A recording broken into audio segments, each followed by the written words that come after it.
Alors, en complément de ma précédente vidéo, qui est un appel à l'aide, je reçois un mémoire, l'avocat chargé de défendre la procédure, qui n'est pas mon cabinet, hein, je veux dire, eh bien, effectivement, nous transmet un mémoire de Dr Megarban, professeur Megarban, sur la vaccination des enfants, parce que beaucoup de monde, et c'est pas nous qui l'avions fait, ça, mais l'association a repris à son compte les plaintes en ce que elle a mandaté un avocat pour défendre les patients qui avaient, enfin les personnes qui avaient déposé plainte. C'est absolument terrible.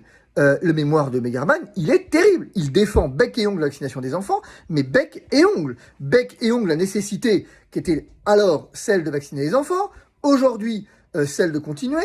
Dire que les réanimations étaient pleines de non-vaccinés, que le vaccin empêche très largement effectivement les formes graves et réduit, quoique imparfaitement sans doute, mais largement la transmission. Donc on continue, fournit son CV, appelle de ses voeux une extension de la vaccination, appelle à la 4e dose. Donc la question, à un moment donné, on va les laisser continuer.